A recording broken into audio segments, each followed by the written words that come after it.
Hey, it's Lindsay from Buy Sell Love Durham. Thanks for tuning into another episode of my Tuesday morning market update. It's my opportunity weekly to share with all of Durham region exactly what's happening with real estate. I'm inside because it's disgustingly cold outside. I don't know, is everybody tired of this weather or is it just me? Anyways, before we jump into the numbers, I got a blog that's attached to the notes section of this video. What I talked about is this. I've been selling real estate, working with buyers and sellers for 40 years now. So I've been through some market shifts, and part of the experience of being through market shifts is you get to see what's really happening rather than react to what's happening. So I'll give you an example.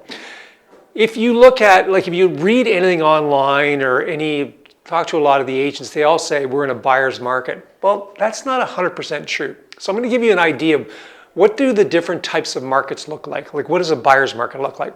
So we'll start off, if the average house is taking up to 2 months, 0 to 2 months to sell, that is an active seller's market. Typically, the values increase and we have bidding wars going on.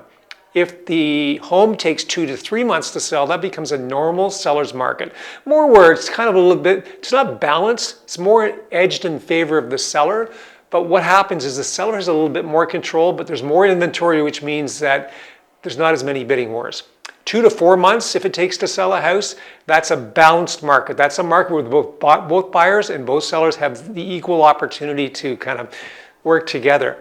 And then anything above 4 months, if it takes over 4 months to sell a house, that is a true buyer's market. So if you look at the average in Durham region right now, we are 3.6 months supply. So it takes 3.6 months for the average home to sell, which means we are in a balanced market.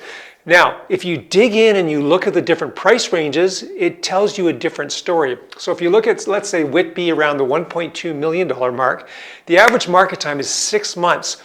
That tells me that it's a total buyer's market. If you're looking in the $1.2 million range in Whitby, it's a buyer's market. But if you move into Oshawa, it's a balanced market. So really it depends on kind of the price range that you're looking, the community you're looking at, and kind of like it's this more to do with just specifying exactly what the buyer's looking for or what the seller is looking to enter into the market to sell.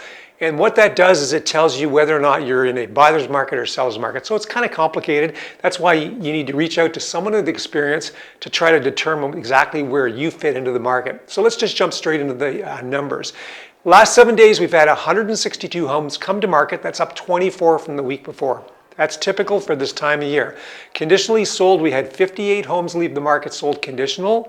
We had 66 homes leave the market sold firm, which means 124 houses sold last week. That's up 11 from the week before. So there's lots of activity going on. There's new listings coming on the market. It's snowing, so there's all kinds of stuff happening right now. Good things for the real estate market. If you got any questions, just reach out to me on any of my social media platforms. I can be reached at 905 area code 743-5555. Talk to you next week, all of Durham region.